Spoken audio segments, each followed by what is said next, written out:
এই মুহূর্তে আমরা দেখতে পাচ্ছি 14টি আসনে এগিয়ে রয়েছে মথা, এবং আমাদের সাথে সরাসরি এই মুহূর্তে রয়েছেন টাকারজলা বিধানসভা কেন্দ্রের মথার যিনি বিধায়ক রয়েছেন বিশ্বজিৎ কর্মী মহোদয়। প্রথমে অনেক অনেক স্বাগত জানাচ্ছি সোশ্যাল বাংলায়। ধন্যবাদ ধন্যবাদ আপনাদেরকে। ইতিমধ্যেই যে আপডেট চলে এসছে, প্রায় দ্বিতীয় রাউন্ডের গণনা শেষ।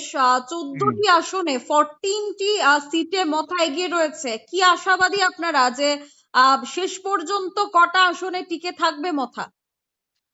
আমি অ্যাকচুয়ালি আমরা তো আগে থেকেই সার্ভে করেছি, আমরা কমসে কম হলেও 22 থেকে 24টার মধ্যে আমাদের নিশ্চিত আছে। কারণ এখন যে বাকি কয়েকটা যে লিডিং বিজেপি যেটা লিডিং করছেন, ওইখানে তো আপনারাও দেখেছেন,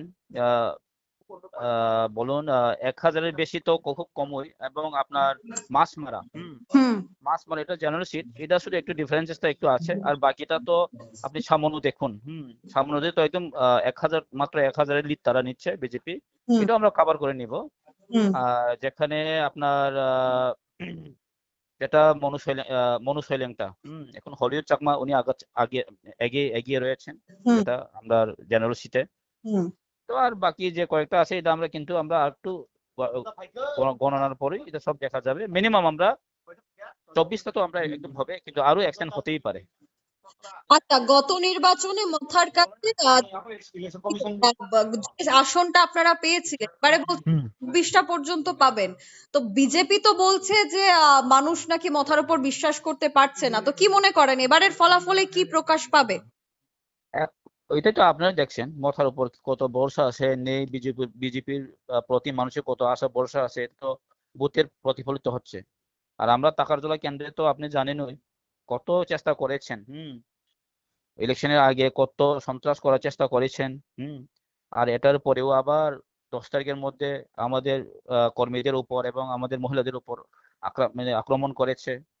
এরপরে তারাই এই প্রোগ্রামিং করে তারা কিন্তু চেষ্টা করেছে একটু ছিনিয়ে নেওয়ার। এরপরে তারা আবার কাউন্টিং বিশ্রামতে আনা হলো এখন ডিএম অফিস, প্রাক্তন পুরানো ডিএম অফিসে।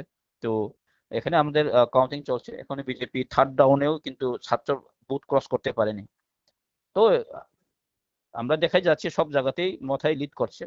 আর একটু পরে আপনি 11টা বা 11:30টার মধ্যে সব ক্লিয়ার হয়ে যাবে বিজেপির প্রতি কত মানুষের আস্থা আছে। কারণ আমরা জানি যে টিটিএডিসিতে আমাদের মথাই প্রভাব, এবং বুবাগ্রার যে নেতৃত্বে যে তিপ্রা মথা, তাদের উপরেই মানুষ আস্থা রেখেছে, এটা আমরা আগে থেকেই জানি। কিন্তু বিজেপির কিছু হাতে গোনা লিডার তারা মানুষকে একটু বিভ্রান্ত মানে করার জন্য চেষ্টা করেছেন। যে আপনি দেখেছেন যেটা আমাদের মন্ত্রী মাননীয় বিকাশ দেববর্মার যে যেটা জামাই, উনি কত হাজারে এখন পিছিয়ে রয়েছেন আপনি জানছেন তো, 9000-এর উপর থেকে আরো মানে পিছিয়ে রয়েছেন।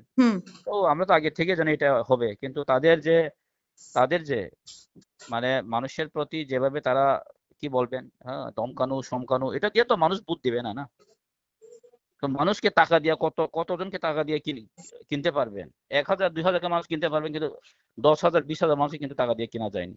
তো এটা আমরা জানি আগে থেকে এটা হবে এরকম। অসংখ্য ধন্যবাদ আপনাকে। তাহলে কি জয়ের প্রস্তুতি নিয়ে নিচ্ছে মথা এখন থেকেই? একদম 100%। যা সময়ের অপেক্ষা, আমরা তো আগে থেকেই বলেছিলাম, আমরা যা সময়ের অপেক্ষা। অসংখ্য ধন্যবাদ আপনাকে। Thank you.